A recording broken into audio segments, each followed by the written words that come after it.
Okay, we're here today with Marvin Jalving. Okay, and if you want to start, just tell us about where you were born and your parents and everything. Okay. I was born in Holland, Michigan. Okay.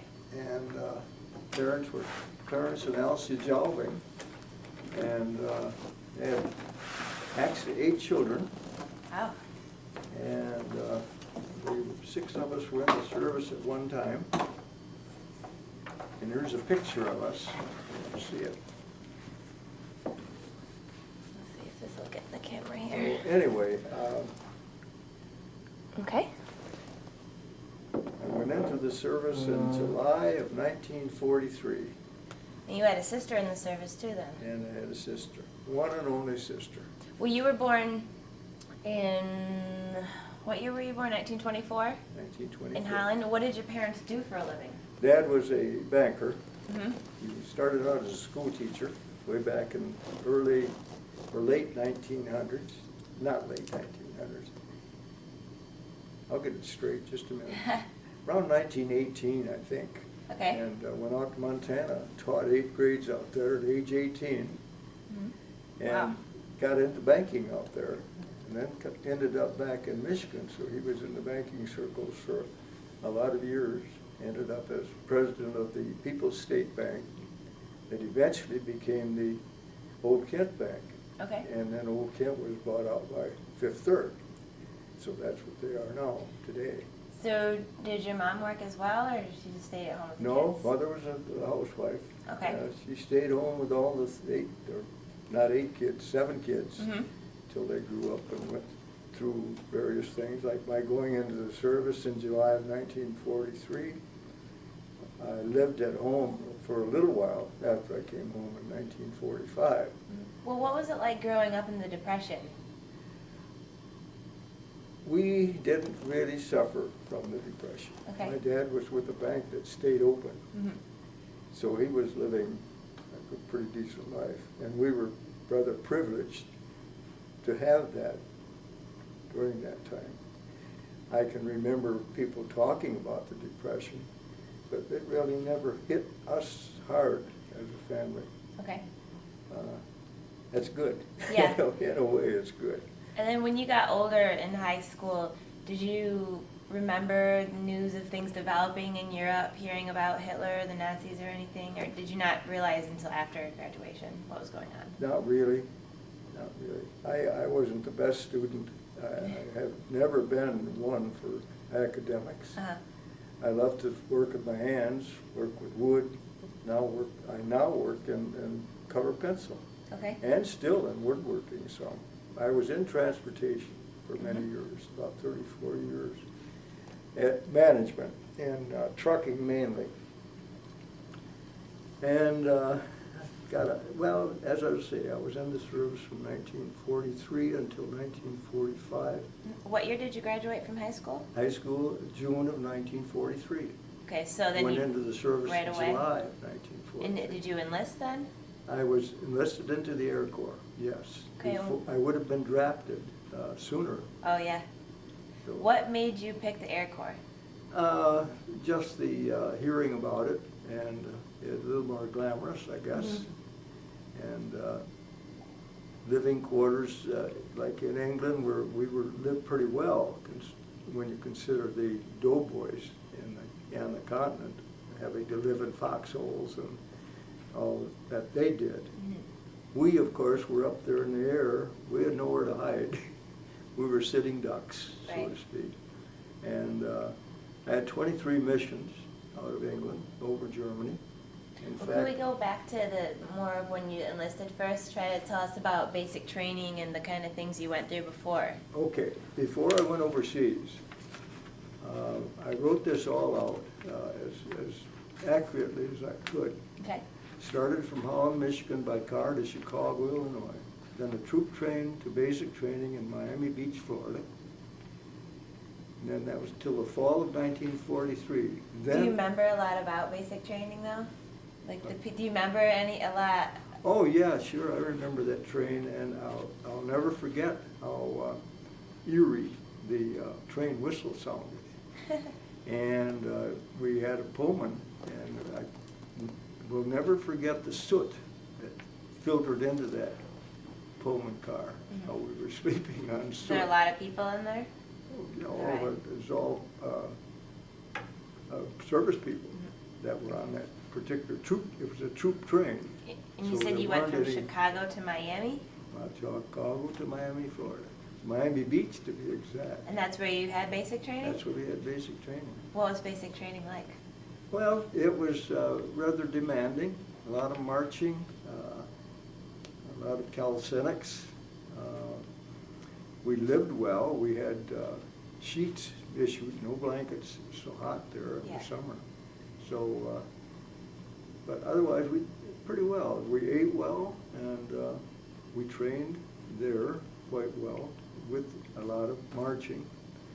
But it was just the rigorous, what would you call it? Just getting up really early and a lot of physical work. Yeah, getting set for the whole service. Because we went from there to Syracuse, New York. Okay. For aviation student training. So Did that you was a lot of academics there. Okay, a lot of classes? Yeah, classes, just like any college. And that's what we did. We did that until New Year's Day we left there, 1944. Okay, so you were kind of training for about maybe 9 months or Well, maybe see, less? from July until January 1, Okay. when we left there. In fact, I think, yeah, we left there on New Year's Day, as I remember. Another troop train to Miami, not to Miami, to Nashville, Tennessee. Uh-huh. And we went to Nashville, Tennessee for placement. That's where they ferreted out people that would be gunners, or they would be pilots, or bombardiers, or navigators, whatever. They, at that point, it's coming toward the end of the war in spring of 1945. However, 44, New Year's Day 44.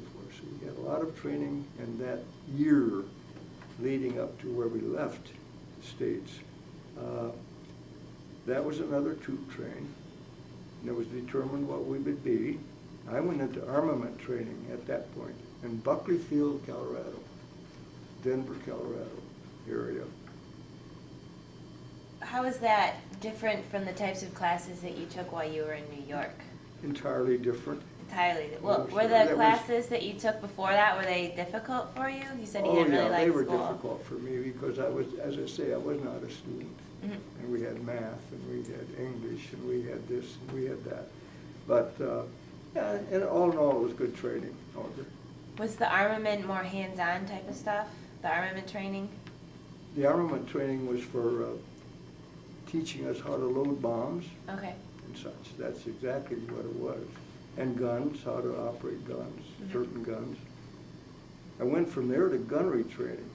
That was in Laredo, Texas. Okay. Again, another troop train.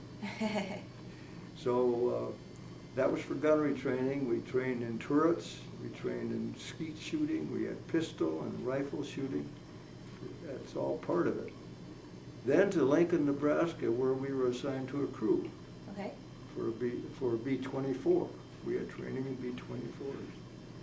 Then from there to Pueblo, Colorado, where we trained in B-24s. We flew them over Mexico, or New Mexico mainly, for bomb drops and what have you, dummy bombs. And I'd have to photograph a hit when that bomb would hit the ground, if it was near the target or far away. And I remember how I used to sit there on over that hole in the floor with that camera. And I'd watch that bomb go, and I'd see it hit, and if it was hitting away from the target, and the smoke was drifting in a certain direction, I'd hold off a little bit and then take the picture. So it would look like it was a better hit. What type of things did you use for targets? I don't remember that. It's something I blanked out. There are certain things I just don't remember. Okay. It's strange, but you do block things out. Mm-hmm. And let's see, where did we do from there? Oh, then we went to, after the gunnery, we went to Pueblo, Colorado, where we trained in B-24s with the full crew of 8 people. And I'll never forget the sandwiches they used to pack for us. Uh-huh. Salami sandwiches. And a lot of guys didn't like them, so I had more than my share, because I liked them. Let's see. Yeah, Well, when you here's- started doing this, had you ever been on a plane before you No, joined? Was never. it really exciting the first time you went on a plane, or scary? Kind of scary in a way. However, B-24s weren't the safest plane. They weren't as safe as a B-17, and we ended up in B-17s. Why were they not as safe? Were they older? They didn't fly as high. They couldn't take the punishment that a B-17 could. So it was all part of it. Anyway, to go on with this, left there and went to Topeka, Kansas for doctrination and outfitting for overseas. Okay. Then, that was all by troop train. Went from there to Camp Kilmer, New Jersey, where we had orientation for our troop ship. And guess what that troop ship was? The Queen Elizabeth. Okay. The original Queen Elizabeth. And I don't remember exactly how long it took us to get to Greenock, Scotland. Do you remember the voyage at all? Like if people were sick or if there was bad weather? Oh, we had good weather, and I remember we used to walk the whole ship. We weren't supposed to do that. But the ship was comprised of all Air Corps people, or I should say Army people. And of course, we being Air Corps, we thought we had the world by the tail, so to speak. So we used to traipse that whole ship with our 45 on our hip in a holster. Anyway, we used to have a good time. But the eating was terrible on the ship, of course, being an English ship, and the English food was not good. Do you know how many people were on the ship? Oh, I don't remember that, but there were a lot of us, lots and lots of us. Do you know Much more than would be on the ships today. Yeah. But Did I you can't- travel in a convoy, do you know, or is it Yeah, just? it was in a convoy. Okay. You were always in a convoy, and you zigzagged quite a bit. Okay. Because the Germans still had their submarines, and they were a real threat. Did you have any encounters with any subs? Nope. Okay. Didn't have any. Actually, went through the war unscathed, except for a bailout at one time. Just a minute, I'll get to that. Okay. Camp Kilmer to Scotland, Greenock, Scotland. And after debarking in Greenock, we took train, again troop train, from there to Preston, England, Okay. where we spent Christmas Eve and day, 1944. So you weren't in Scotland for very long then? Just No, kind no, of we stopped there and just got left? off the ship and got on a troop train. Okay. And then we were at this Preston, England. I remember the house or whatever we stayed in had a cement railing, and one of our men fell off it in a foggy night. It was so foggy you couldn't see your hand in front of your face. So he broke his foot when he fell off the porch. So you were there on Christmas Eve and Christmas Day in England? Yeah. Were and you Preston. spending any time with any of the people that lived there at that point? No. None at all. None All at with a all. bunch We of- never spent very little time with any of the English people. However, when we got to our base there, which was Ipswich, Mendlesham, England, near Ipswich, and the first pass that I had, I met a girl on the train from Ipswich to London, and used to go down to her place, met her mother, and she lived in Suffolk, England, Surrey, and used to go there, and I and the waist gunner of our plane would usually go on a pass together. So we were treated very well. We had a bedroom there, we had a nice bed. They used to heat the bed with bricks because it was a pretty chilly winter. And so they'd feed us breakfast in bed. Did you just go on the weekends then, or like once Oh, a no, month? this would be about every 2 weeks we'd have a pass. Okay. Because we'd be flying missions, and then when we get back, every 2 weeks, they'd give us a couple of days, 3 days pass. And as you noticed in that picture, I had a sister. Mhm. She was stationed in England. Okay. She was stationed at Salisbury, the 159th General Hospital, in the burn division. Mhm. And I used to hop on the train in England and go see her. So I got around quite a bit, more than a lot of guys did. Yeah. A lot of guys, of course, went on the passes and they'd go to London and they'd get plastered. And I didn't do that. I wasn't a teetotaler. I could drink, but I didn't do what a lot of the guys did. Mhm. But mainly because I had my sister there, and I'd go see her. Uh-huh. I also tried to look up a brother that was in the MPs, military police, and went right into 10 Downing Street to find out where he was stationed, because I didn't know. Found out by the time I got there, he'd already left, he'd gone to the continent. So, and another brother was there on the continent in the engineers. And in fact, he came to see me at the base one day, and he saw us take off on a mission, and saw us come back. He said, "Boy," he says, "you can have that." But he was prone to motion sickness, Uh-huh. because he was really sick on a plane. So anyway, those are things that happened. I remember those. There's so many things I don't remember. Right. Well, that's 63 years ago. That book I gave you the title on, I read it, came across a paragraph, sergeants waking up officers for a mission. Mhm. Guess what? That particular paragraph mentioned the 34th Bomb Group, and that's the group we were in, 4 squadrons in that group, and here he was being awakened, and he's in the 34th Bomb Group. So I started thinking, I was on February 3rd, 1945, 63 years ago. I was on that mission with another crew. I was the only foreigner, so to speak, on that crew. I didn't know the other guys. Mhm. But Berlin, Germany, on February 3, 1945.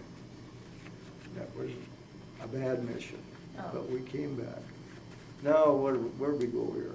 Well, you said, well, you're kind of talking about your sister, but, you stayed one night on Christmas Eve here. Yeah. You came from Scotland. Where did you go from that Oh, right from after there, we Christmas just time? got a troop train again and went to our base. Okay, where was your base? Mendlesham, England, Okay.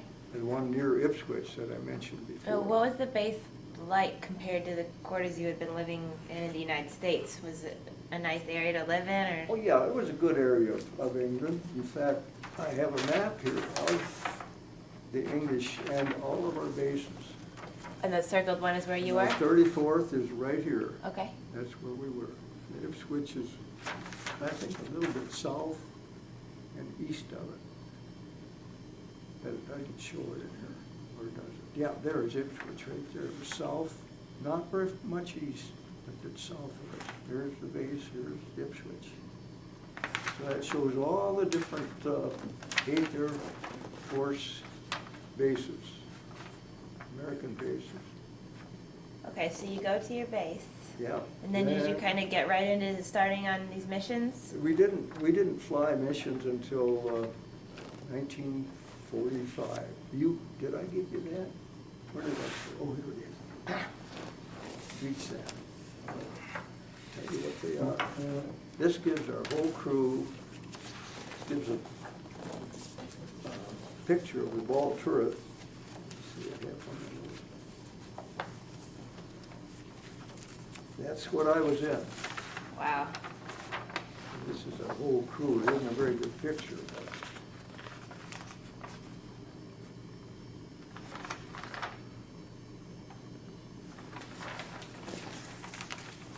this gives a whole picture of our crew, or not a picture, but a write-up of the whole crew, the names Okay.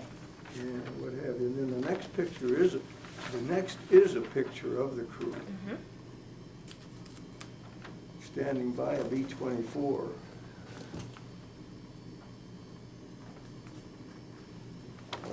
And here we are, here's Topeka, Kansas, where we got together for a dinner. It was just after we were formed as a crew.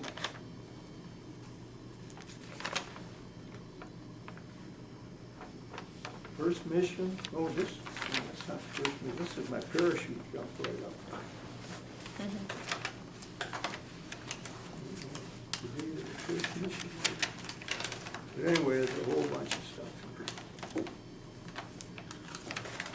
Yeah, now we're getting to it. 23 combat missions recorded on the following pages. First mission was Sunday, January 28, 1945. Okay. Went to Duisburg, Germany. All 23 missions are written up. What were your what kind of objectives did you have when you went on these missions? I didn't catch that. What kind of objectives did you have when you were going on the missions? What kind of objective? Objectives. What was your goal? What were you trying to we usually look accomplish? for marshalling yards, Okay. railroad yards, gasoline refineries, and that sort of thing, but we mainly tried to knock out. Let's see, this was a mission to, it doesn't say what we were going after, just to target Duisburg, Germany. So you're trying to kind of destroy their oil supply? Yeah. Okay. Yep, and the trains. Okay. Of course, they depended a lot on that kind of movement over there, train movements for people and for goods. I'm surprised they didn't show that, what we were going after, but sometimes I had pictures like that, pictures there. And those were taken from the Stars and Stripes paper that came out every Okay. day. I would glean those from those. But, oh, here's one where I did marshalling yards, which were the railroad yards. Mm-hmm. But they're all here, and I used to keep those in a little book like this. It was a spiral book, that's why I kept writing them in there. And then I transferred them to this in my own, at that point, pretty impeccable writing. But it was quite an experience, I'll tell So you went on 23 missions. Were they all right in the area of Germany then? All German, no, some were France. Okay. I forget what, let's see, we got to, see now this is, that mission number 3 was one of our longest missions. That was one to Dresden. And you know how, you probably read about Dresden being really, really bombed. First one was Duisburg. Second one was Berlin. That was the February 3 mission I was talking about. And then there was marshalling yards in Dresden, supposedly. So much of it, that they had a firestorm there, you know. Bombed it, the English bombed it and really set it on fire. And here's in Nuremberg, Germany. Most of them were Germany. Okay. Dortmund, Germany. Soest, Germany. And I'm sure there are some here that were France. Middelburg, Germany. Schweinmundet, Germany. Nisburg.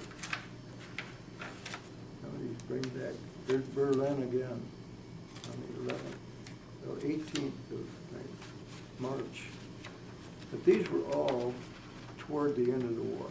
Okay. Because the Germans were running out of gas, and they weren't sending up many fighters anymore. They were sending up a lot of anti-aircraft, a lot of flak. We had flak holes every once in a while, and I would be in my turret, I'd see a hole open up. At one particular day especially, I saw a hole open up, and I thought, boy, that came close to George, who was the man up above me in the back of the plane, the waist gunner. I don't find any here that are showed as March, or England, or I can't talk straight anymore. Any France. Oh. I'm sure we had some France missions, but I'm not going to get through the whole thing. Was But there anyway. any missions that were really memorable that just stick out to you? Well, that Dresden mission was Okay. 10 hours in 10 the air. hours, that's a long time. And these also show how long we were on oxygen. Uh-huh. We always put our oxygen masks on, about 8,000 feet. And could put them on after that, so you could usually tell that you were lacking oxygen. And especially that parachute jump that I made, we couldn't get the waist door to come off. Emergency cord would not make it come off. So we fooled around with that for a while, and I was without oxygen at 23,000 feet. Finally, the plane took a lurch, one way and then back the other way, and I put my arms up in front of me, and the door went out together. So I pulled my ripcord practically right away, and I remember looking down at the ground, it was a long way down, and then up at my chute, and it had some holes in it. Oh, no. By having holes, they weren't that bad, but I was going round and round. But I passed out. I don't remember hitting the ground. Do you know where you landed? What area? Where? Yes, I was near Reims, France. We didn't land in Germany, fortunately. And it was a time when we already had taken France back. So it was free. Not being a prisoner of war or anything. We were near the German lines. Yeah. But still south of them. So we took us 6 days to get back to England. Did you just wake up and just see some? When I woke up, I was standing up, and I was taking my parachute harness off. That's the first thing I remember. And then you eventually kind of just caught up with the other guys from the plane? Yep, they came, what happened first was a French farmer and his son came walking down this fence I landed near, and I didn't know who they were or anything. And I had my gun strapped on my waist, and I was about ready to take it out. I didn't need to. But the man knew I was looking for cigarettes. I smoked at that time. I haven't smoked for a long time, but I was then. I had no cigarettes. They were all up in the plane. So he took out some newspaper, I guess, and had some tobacco of some kind, and he sprinkled it into that, and then he put it up to me to lick. Newspaper. So I don't know what I was smoking. Probably marijuana for all I know. In a newspaper. But anyway, that was kind of fun. Then we headed for the farmhouse, and his wife came out with a drink, Calvados. I don't know if you know what Calvados is. Apple brandy. Okay. So I got plastered. I was really feeling high when that army truck came down the lane to pick me up. And they'd already picked up most of the other guys, 5 of us. And I was feeling no pain, but that night I sure did. Yeah. I was so stiff from that landing. My face was all skinned up under here. I still have a hard time shaving it close down there because of scars. But anyway, that was an experience. And then 5 days to get, or 6 days to get back to England. We did fly some more missions after that. The radio man did not. He had it. He just couldn't do anymore, psychologically. Oh, that's too bad. Did you know at that time then that a lot of the Germans were running out of oil? Did you? Oh yeah. Okay. Yes, we knew that because we weren't getting the fighters up. That book I mentioned to you, that brings up a lot of that stuff. If you would like to read it, or anybody, have them get it in the library. It's a real good read if you're interested in the 8th Air Force. And the flying times were also, here's a Royan, R-O-Y-A-N, France. Okay. And what did we go after? Gun emplacements, which would be ACAC, anti-aircraft guns. There was another one, 2 in a row. Mission 20, April 15, April 16, the same place, 2 in a row. We didn't usually have 2 in a row. They were very tiring and demanding. And here's one in Czechoslovakia. ROULNICE. And we bombed visually. What we owe? Oil tanks and railroad. So that's what we went after most of the time. When you weren't going on your flying missions and you're back at the base, what types of things did you do there? Oh, man, we rode bicycles quite a bit. And we talked together quite a bit. I had some pictures in an album that I didn't bring along. showing our Quonset hut is what we stayed in, with one stove. And we used to get bread from the dining area, and we toasted on that stove, I remember. But we had pretty decent meals, all in all. But we just moved around, that's all, and conversed. There wasn't anything else to do, really, unless you wanted to go to the recreation hall, play ping pong, whatever. They had chapels. If you wanted to go to church, you could do that.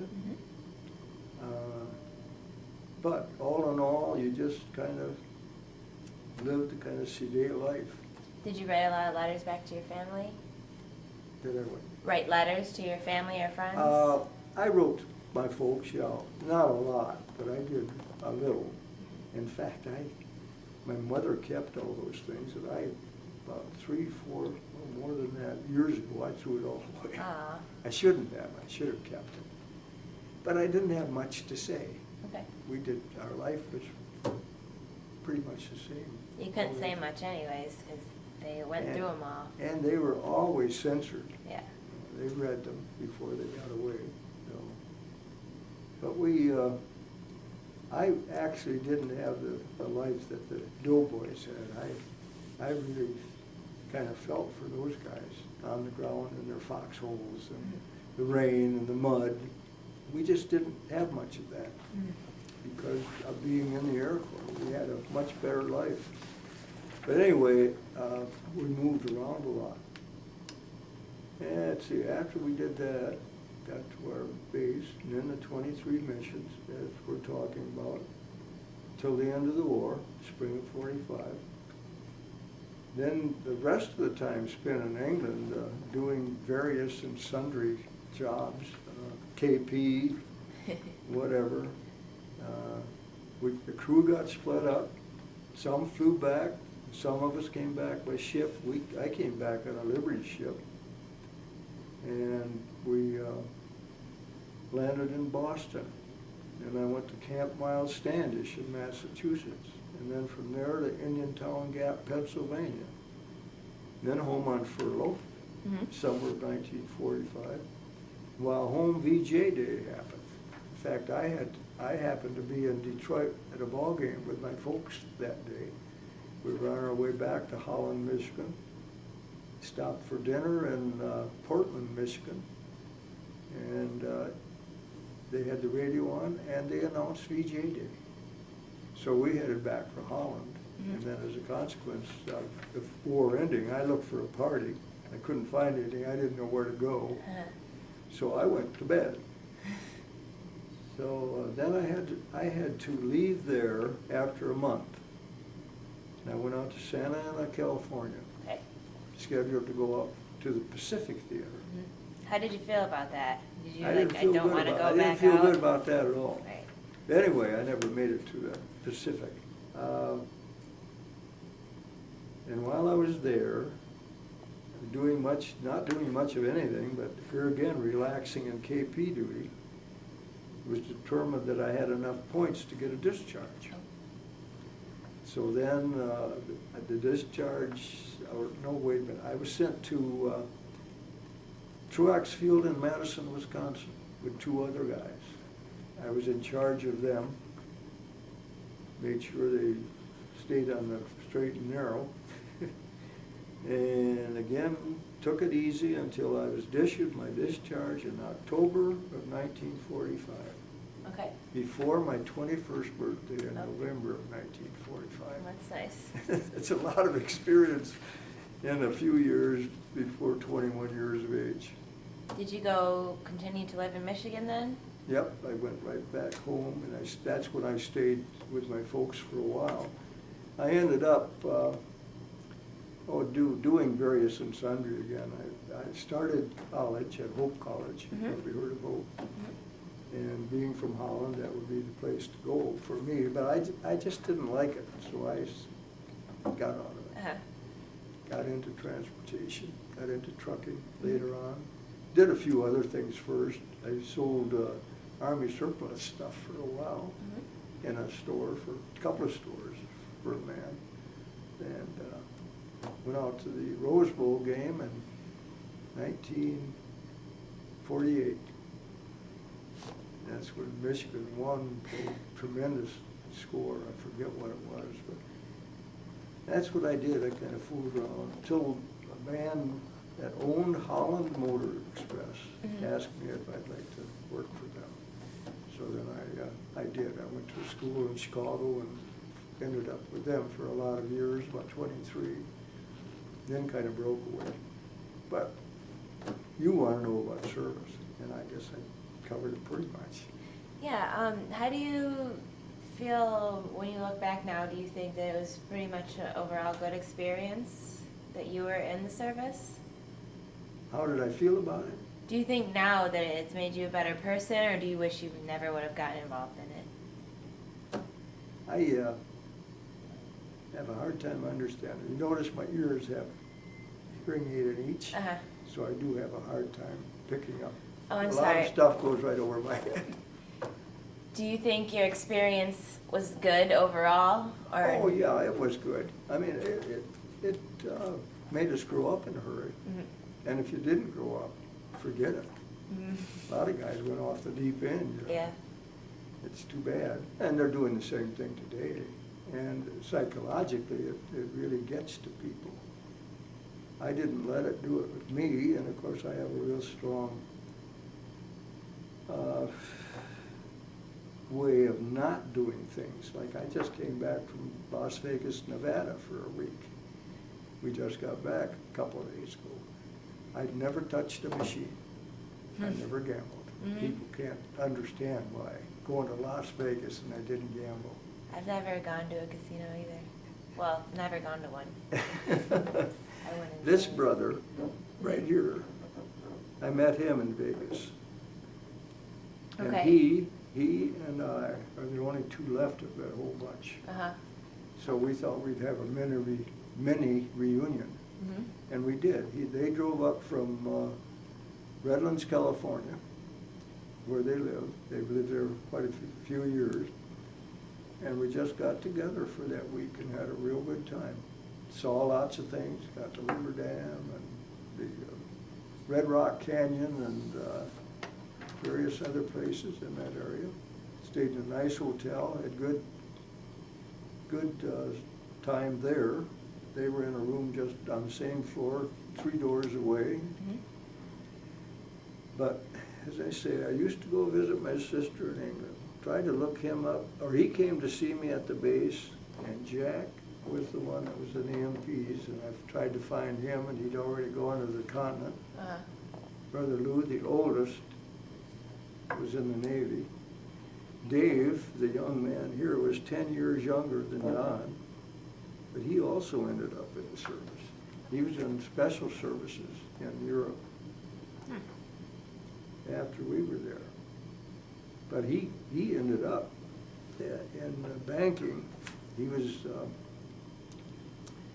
with the Wells Fargo Bank in California for a while, and he ended up in Hong Kong in banking. And then that was with Wells Fargo. He left there and went to London, England. He lived there for 17 years. In fact, he went in for re-op on a bypass surgery and never made it. They don't have anesthesiologists over there in England. They have anesthetists, which are specialists. He got the tube in the wrong opening in the esophagus rather than the breathing tube, and gave him too much of the right medication. He killed him, 56 years old. That's too bad. So we went over, wife and I went over there to his funeral. 1993 that was. But those are things that all happen afterward. Do you ever go to any veterans reunions or anything like that? Yes, I should have brought up that. The 34th Bomb Group has had every year a reunion somewhere in the United States, in one of the cities. And we as a crew, like to get together that way rather than with the whole group. However, we did go to, we went to reunion in Nashville, Tennessee, one in Boulder, Colorado, one in, I think, Cincinnati. Yeah, we went to one in Cincinnati. I think those are the only three I went to for the 34th Bomb Group. And no, I'll take that back. Just this last year, this last fall, they had the reunion in Grand Rapids, Michigan. So I ended up going to one of the dinners on a Saturday night. I didn't go to, Friday night. And then Saturday they had the gala event. I didn't go to it, but I did go to the dinner on Friday night. I saw two men that I knew, I think. That was it. Our pilot is gone. Our crew, I think there are only 4 of us left out of the 8. But none of us are young anymore. I'll be 84 in November. So time marches on. This brother that we had the reunion with in Las Vegas hit his 82nd birthday while we were there. April Fool's Day. Oh, yeah. But otherwise, it's been an interesting life. And I feel fortunate that I was able to come back because there were so many that were killed over there. Certain things happened. Planes just exploding in air, hit by ack-ack, and you'd see that happen, and you knew the whole crew was gone with it. Yeah. It worked on you psychologically. But we were brainwashed, and we were very patriotic. We had to be. So, as I say, I still really feel fortunate that I did get back fine without being wounded in any way whatsoever. Mm-hmm. And that happened with all of us. We all came back unscathed. That picture attests to it. That was taken, I think, in 1946, just shortly after we were all discharged. Yeah. Mother had us that taken. That was something. Mother with that many children in the service at one time. And everybody came back, that's I great. have a picture here of her with her 6-star flag in the window.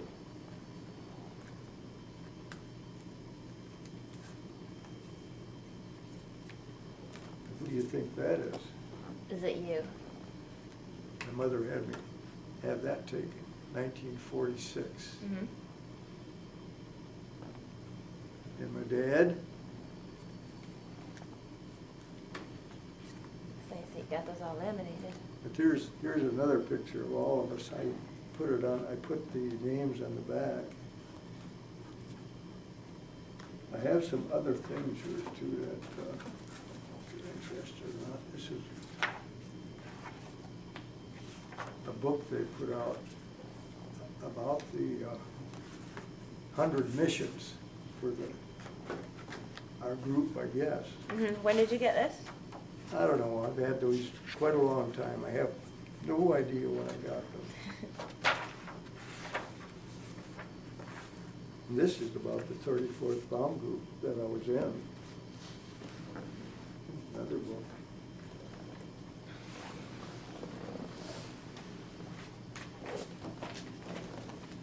Every 2 months, we get a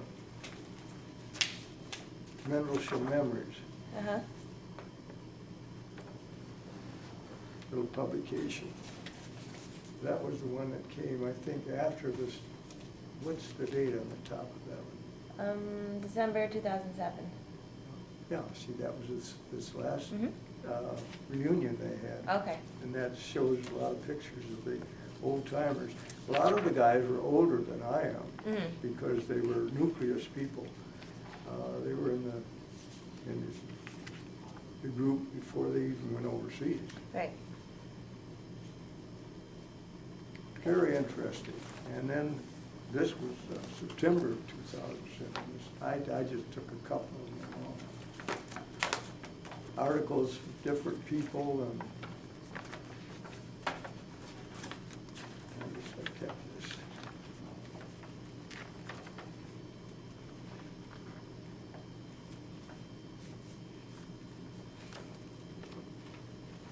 This I kept just because of a good picture of a B-17 and showing the four squadrons of the 34th.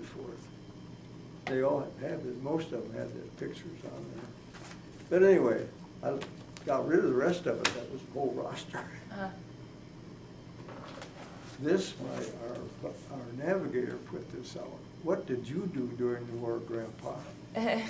He made that up. That was our navigator. He's a pretty sharp guy. This is pretty big. Yeah, There's a a lot of lot working of stuff with. in it.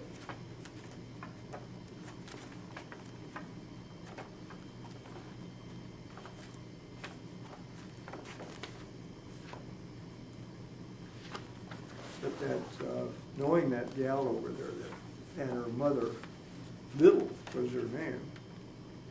Liddell, it was just plain Little, I think, L-I-T-T-L-E. But her father was an English officer in the Middle East somewhere. Oh. And of course, when they were officers, they were pretty high-class English. And we sure had a good time there. Yeah. And they're taking care of us the way they did, with breakfast in bed and the whole thing. Did you ever try to keep in touch with them afterwards? Did you ever try to write to them No, afterwards? no, I never did, and I feel sorry that I didn't. But I just had an old atlas, highway atlas, and I kind of outlined all of the different routes. For training and everything? Yeah. Okay. Put a line where I would have gone. Traveled a lot. Now, that's not the States, is it? This is New Jersey, New York. Some of those have lines to show just where I went and everything. Carolinas. Yeah, see, now there's one down to Florida, Miami Beach, through the other states on the way down there. I don't know, kept all that stuff over the years. I think it's good that people keep everything like this. My wife had to do this, write that all up, to make sure that Oh, is this for me to keep? Pardon? Is this for me to keep? Or is it? No, I only made one copy. Okay. Well, you could make a copy of it here if you want.